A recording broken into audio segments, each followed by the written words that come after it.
Hello, Anatomy One students. This is Professor Humberto. I wanted to first start out by congratulating the whole group. You guys did really well on your lesson one quiz, so really good job on that. Continue to build on what you are doing now, and always remember to always review, review, review. I couldn't say that enough. If you had anything that you were struggling with during the first quiz, continue to review it on a weekly basis, because I want you guys to really really develop the habit of not cramming. If you don't cram and you start to understand, the information that you are learning at a high level, I guarantee you that when it comes to exams and midterms and all of that stuff, you're going to be less stressed. Okay, so I highly encourage you to review this material, like especially the stuff that you are struggling with. Okay, continue to build on the Quizlets. I also I added a brand new link to another set that I found online. So just keep building, guys, and please hold on to this information because as you progress in your academic career, you're going to see this stuff over and over again, especially if you're pursuing a nursing degree, PA degree, medical degree. You're going to see this stuff over and over and over again. So, if you continue to build these into a way that you can understand them, you're really going to benefit from it down the road. Okay. So, really good job. You guys are doing amazing. And just keep up the good work. Okay. Okay, lesson two. We are going to learn about tissues, okay?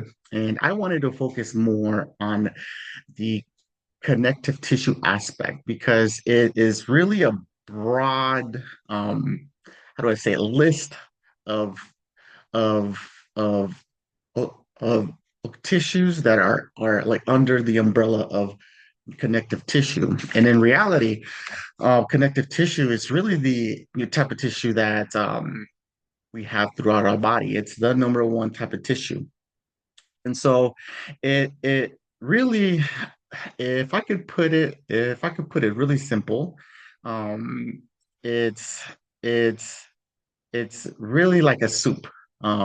So depending on really the type of soup that you like, you're gonna put different things into it. Okay. And so basically what I'm saying is your connective tissue is gonna have the ingredients, the ingredients that it needs to fulfill its purpose. Okay. So connective tissue, it cushions organs. Okay. Connective tissue could also look more into tissue that that helps strengthen bones, ligaments. So it's everywhere throughout our body, okay? And I don't want you to think of it as like this, tissue that is like really tightly woven together because it's not. Connective tissue is probably the least organized of all of the tissues, and it really comes in all types of different shapes. And the really distinguishing feature is that it's okay. Okay, okay, the cells and the fibers, they live, within this liquid, okay? And they're not tightly knit together. So that's what kind of makes it a little bit difficult to learn and to really put into your mind because it's not very organized. It's it's a lot more loose and it's not it's compared to like epithelial tissue, it's not really woven together. You compared to um like muscle tissue, it is not woven together, okay? But I think it is made that way so that it could fulfill many different purposes, okay? Um, so we're gonna learn about the extracellular matrix and how that really helps, really like aid on how to fulfill the purpose for that specific tissue, and then we're going to learn about connective tissue um, proper and also specialized connective tissues. So that's really what like when like I talk about specific functions. You can make your soup to fulfill whatever it is that you need to serve its function, okay? And I only use soup just as my example. If you want to use spaghetti, whatever it is, I want you to think about it as as like as a plate with many different ingredients, and the ingredients that you put in will help you with the function, okay? So I'm gonna start a video. It's by Armando. He helped me throughout grad school so many times. I watched his videos over and over again.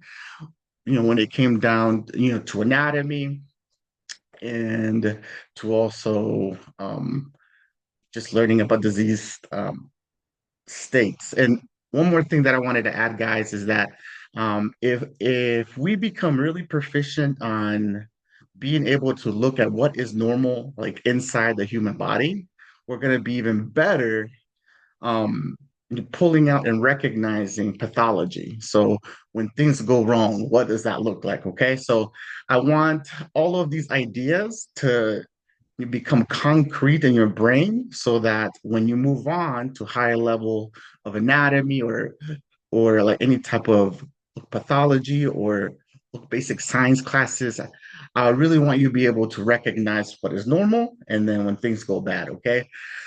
So okay, with that said, I'm going to start the video and I'm just going to pause in the areas where I think it's important, where I need you to grasp a specific concept, okay? So Armando, he's gonna take over, okay, the video, and then I'll just interrupt. I will also have this link um in the instructor page so that you guys can watch it without me talking over it, okay? All right, guys, here we go.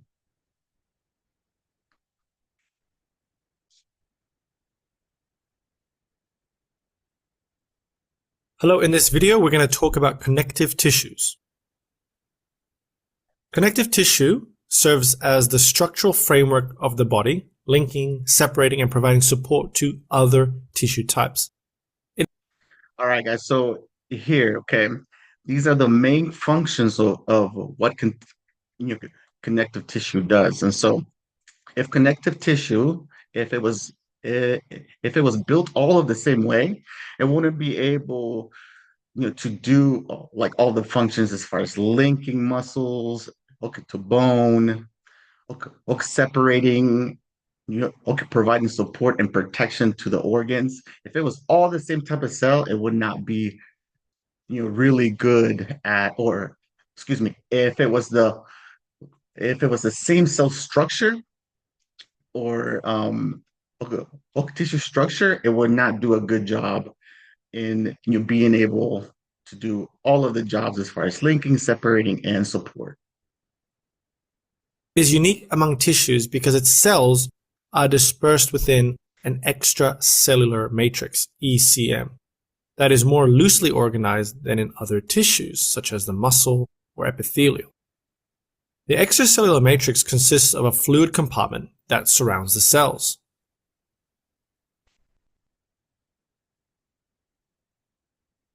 Yeah, so once again, guys, the really like important part and the thing that really makes it different is that it lives within, okay, like a gel-like substance.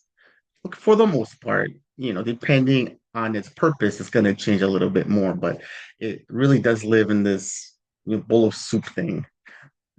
Once again, you can change it to however you want, but that is mainly how I want you to think There are about it. primarily two types of connective tissue, and each place will categorize these differently, but briefly speaking, the two are connective tissue proper and specialized connective tissue. Connective tissue proper is further classified into loose and dense connective tissue. Specialized connective tissue includes reticular, blood, bone, cartilage, and adipose tissues. All right, so this is mainly the Main reason why it's a little bit uh, more difficult is because all of the categories you have loose, you have dense, you have reticular, you got blood. If anything, if you want to think about the soup or the spaghetti, however you want to think about it, the blood aspect is really that's really like the main type that I associate with that, okay? And then as you continue to go through, you can see the cells and then a lot of other different substance like around it, okay? And the same thing with cartilage. You have the cell and then all of these things that are like around it that are not particularly okay the cell, but it helped the cell okay do its function. Okay. Though perhaps less glamorous than muscle or neural tissue, connective tissue is vital for maintaining the unity and function of the body's various systems.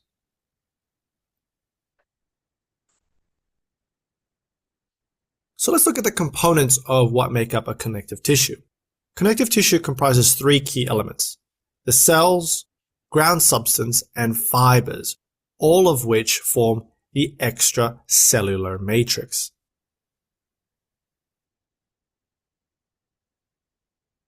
The cells itself, these are the fibroblasts, which are the main cells, and they're responsible for generating and sustaining the extracellular matrix. Other cell types found in this area include immune cells like macrophages, lymphocytes, and mast cells, and adipocytes, which are your fat cells. Specialized forms of connective tissue have their own unique cells, such as chondrocytes in cartilage and osteocytes in bone.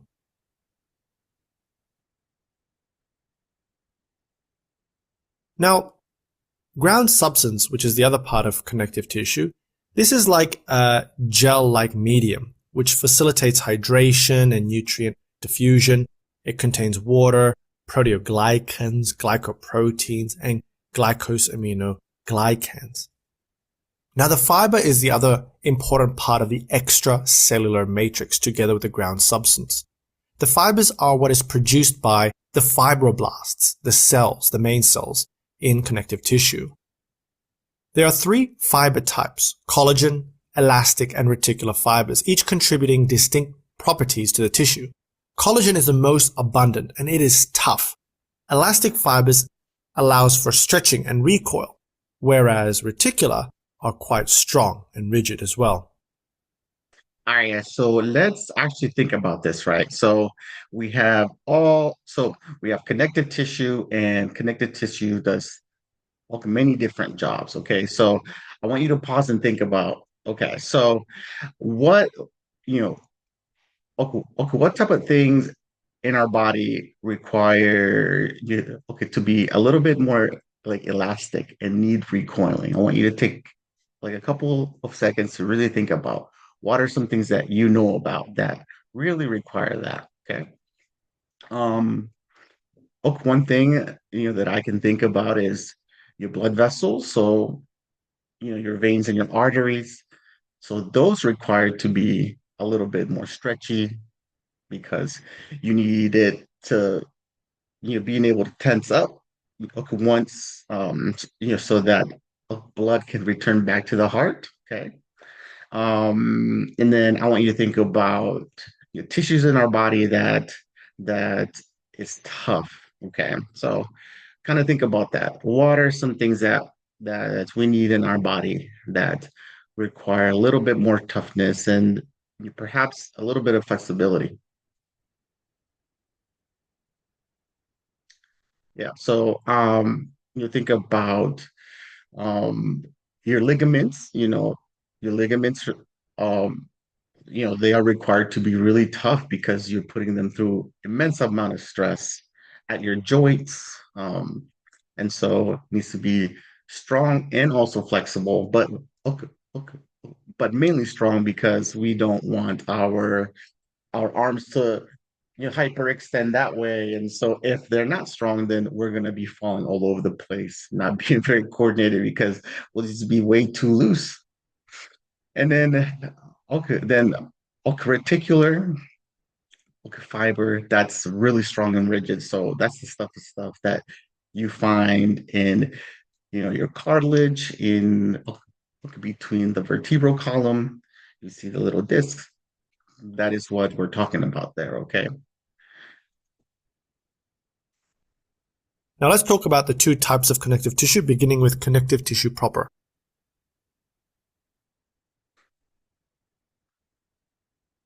Connective tissue proper includes loose connective tissue, also known as areolar tissue. These basically wrap and cushion organs. These guys are the epitome of flexibility and softness. It's like the body's version of packing material, filling spaces with a soft matrix that holds everything in place while allowing for the exchange of nutrients and waste between the bloodstream and the cells. Its composition is a balanced mix of cells such as the fibroblasts and macrophages. All the three fibers are found and the ground substance, creating a loosely organized, flexible mesh that can withstand limited forces, but is primarily designed for cushioning and support. Examples of loose connective tissue include what we find in the lamina propria of the alimentary canal and the respiratory tract, the mucous membranes of the reproductive and urinary tracts, the glands, the mesentery, and the dermis of the skin. All right, guys. So I'm gonna pause it right here. So I want you to take a look at these cells right here, okay? They're different shapes. So compared to like epithelial cells, we have some cuboidal cells, some columnar cells there. And I want you to remember that each cell has a different job, okay? So um, you know, the areas that he talked about were like the respiratory tract, the alimentary, the canal, and also like areas that require the production of mucus. Okay, so usually these type of cells, columnar cells and cuboidal cells are in areas where things have to be secreted. So like mucus gets secreted, right? Um, whenever whenever we get some dust in our throat, we want that to be really mucousy and be able to grab onto any dust particles so that we don't um, continue to get sick and have a cough and all that stuff. Okay. So what do you think about the cells that line organs and why they're there? Okay.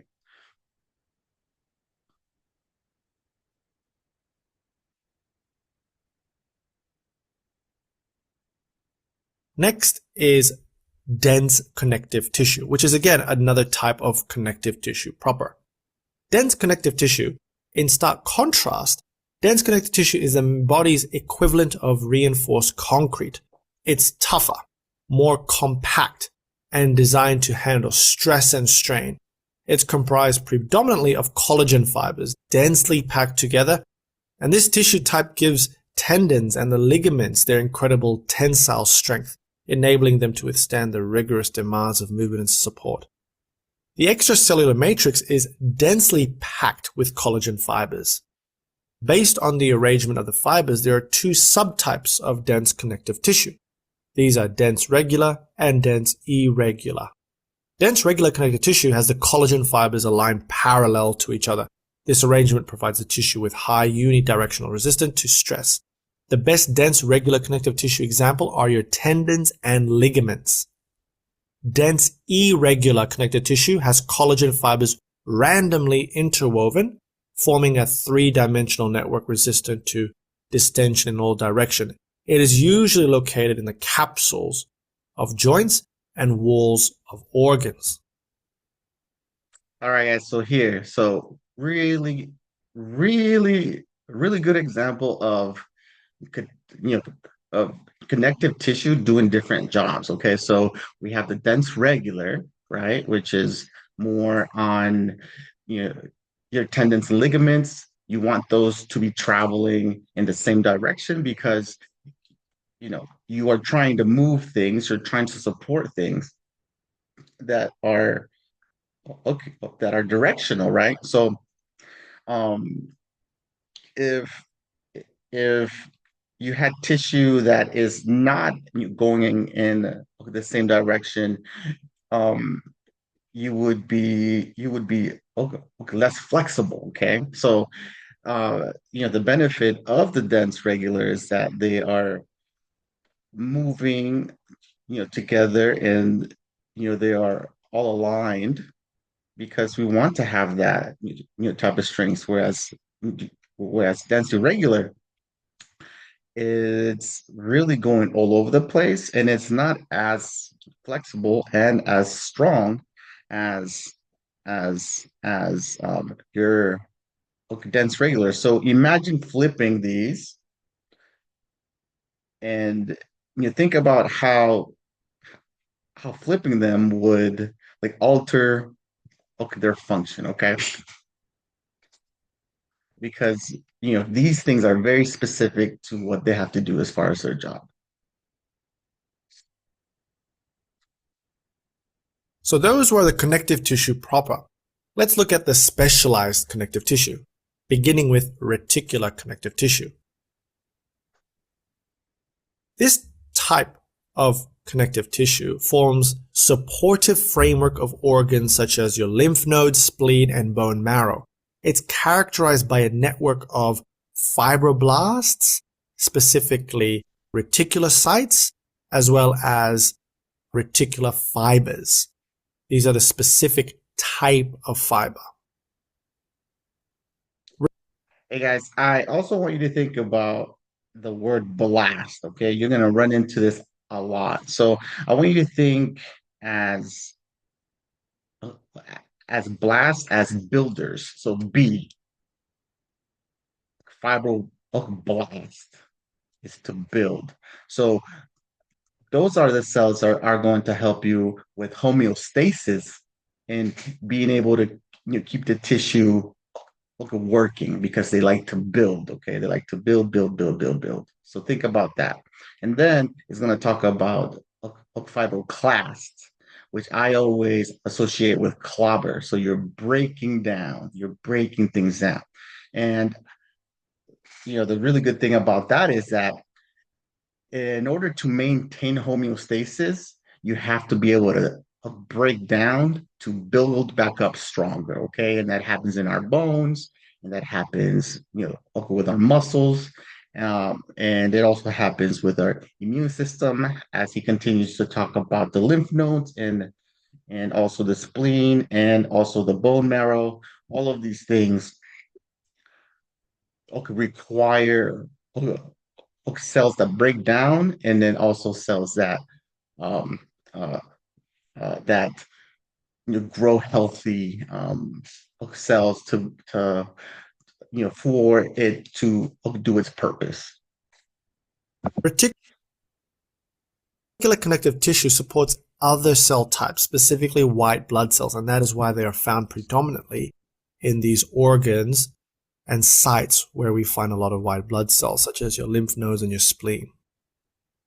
Yeah. So once again, guys, your spleen, your lymph nodes, and your bones are like areas where um, your immune system works really hard to keep you safe and healthy. Okay, so just so that just so that I can give you a little bit of a background of like as far as what they do, and how those type of connective tissue help it fulfill its job.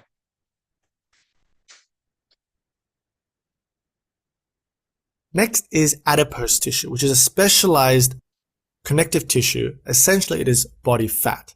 It's specialized in storing energy in the form of lipids.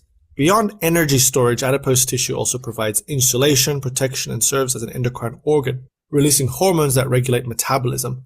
There are two types of adipose tissue, white and brown adipose tissue. White adipose tissue is the most abundant, storing energy and cushioning organs, while brown adipose tissue is rich in mitochondria and specializes in generating heat, playing a crucial role in thermoregulation, especially in infants.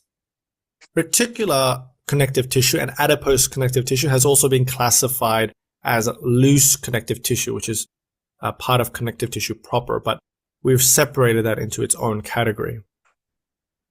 All right, guys. So, once again, we have adipose tissue, which is fat. And as you see here, You see all of the cells, and then you have the adipose. Okay, so once again, it is for cushioning, for protection, a source of energy. So if you eat, so when it comes down to okay, the first exam and you're stress eating because you're super stressed and then you don't exercise, all of that sugar, all those carbs get converted into fat. So everything has a purpose, everything has a job. And that's what I want you to get from this one, okay?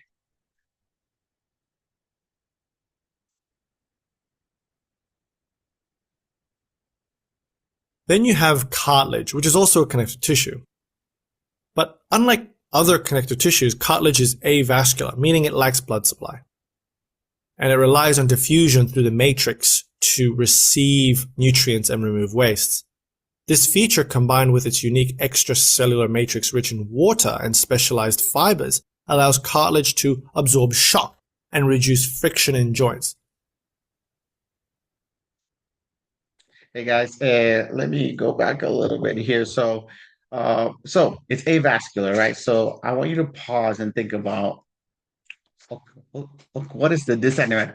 What is the disadvantage of cartilage? And uh, what is the disadvantage that avascularity gives to cartilage? I want you to think about that. All right, guys. So when I did my surgical rotation, we did a lot of knee and hip replacements, okay? And okay, mainly in the knee, you will know as you continue to get older, maybe your parents have it, maybe you deal with it as well. You're gonna run into or, excuse me, osteoarthritis.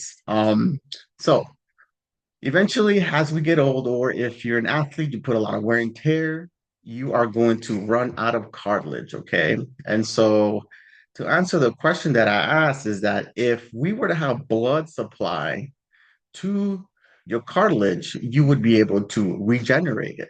But unfortunately, we don't. So that's why we run into osteoarthritis because all of this cartilage gets worn down and then people start feeling a lot of pain, a lot of popping and then a lot of cracking. And so yeah, so I just want you to really think about that as like, okay, so it doesn't have doesn't have any blood supply, but it really does a good job with absorbing shock and being able to lower the impact onto your bone because underneath this is bone. And then when we run out of bone here, other things actually start to grow because our bones are built to regrow. But when you start to grow other little bones, that is what creates a lot of the pain. Okay. Because then you have bone on bone action. It's not bone cartilage bone, it's bone on bone, and that's what creates all of the pain and all of the cracking and popping that people have as they get older. And reduce friction in joints.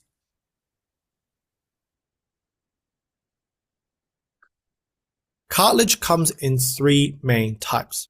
These are your hyaline cartilage, which is the most abundant. These are found in the ribs, nose, larynx, and trachea, as well as covering bones at joint surfaces. It provides sturdy yet flexible support.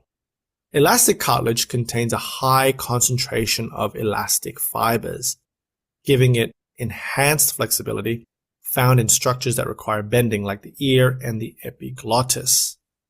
Then you have your fibrocartilage, the toughest type. It contains thick bundles of collagen fibers, the strong fibers.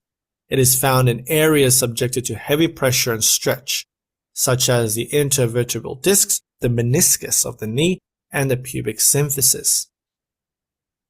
Yeah, so if you take a look here, imagine if you flip the roles of every one of these and you think about how things can go wrong. So I want you to focus on just like maybe these ones are a little bit more organized.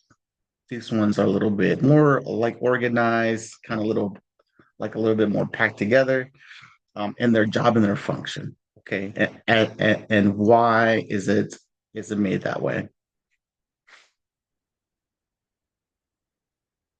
The bone is also a connective tissue. Bone tissue, or osseous tissue, forms the rigid structure of the skeleton. It's a dynamic living tissue that continuously remodels itself. Bones provide protection to vital organs, support the body, facilitate movement by anchoring muscles, and serves as a reservoir for minerals like calcium and phosphate. The extracellular matrix of bone is rich in collagen, fibers, and mineral salts, giving it strength and rigidity while allowing for slight flexibility. Bone cells include osteoblasts, osteocytes, and osteoclasts, are involved in the formation, the maintenance, and resorption of bone tissue. Show All right, guys. So here once again we have the blasts. So we have the builders, we have the actual cells, and we have the class, the clobbers. Okay, the clobbers, and all of these cells work together to help with homeostasis of your bone. So, what I tell like older patients with osteoarthritis, whenever, um, if I run into an individual that has broken a lot of bones within a short amount of period, I always recommend that they start to lift weights because just like our muscles, whenever we're doing bicep curls and we're feeling the burn, we know that the next day or the day after we're gonna feel that pain, and we know that our muscles are going to become stronger. It's the same thing with our bones.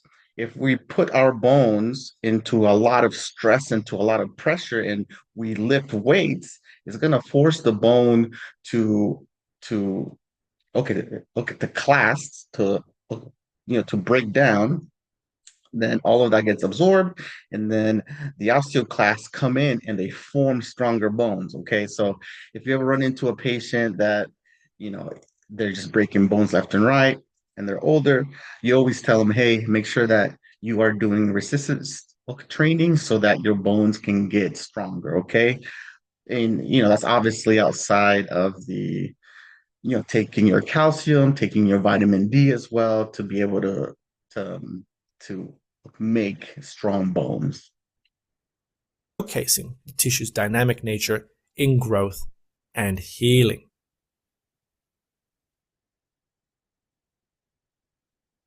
The final type of specialized connective tissue is the blood. Blood is a fluid connective tissue, unlike any other. It's tasked with the vital role of transportation within the body. It transports oxygen, nutrients, waste products, and various cells throughout the body, playing a key role in immunity, regulation of pH, and temperature control. Blood is composed of a liquid matrix called plasma, in which red blood cells, white blood cells, and platelets are suspended. This composition allows blood to perform a wide range of function, from delivery of oxygen to wound clotting and immune defense.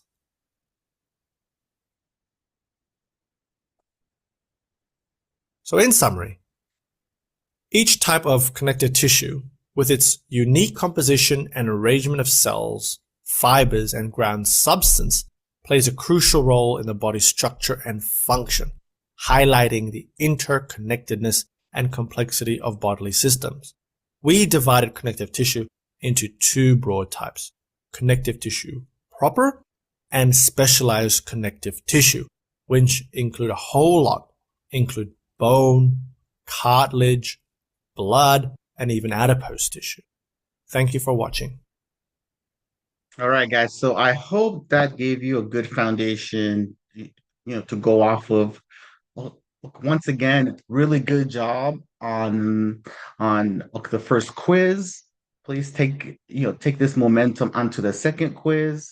Study, study, study, and just know that things are going to get progressively harder because we're going to be covering like the heart and the lungs and neuro. So please continue to build a really solid foundation now, so that we're able to we keep on growing in our knowledge of anatomy. Okay, so other than that, guys, I hope you guys have a great week.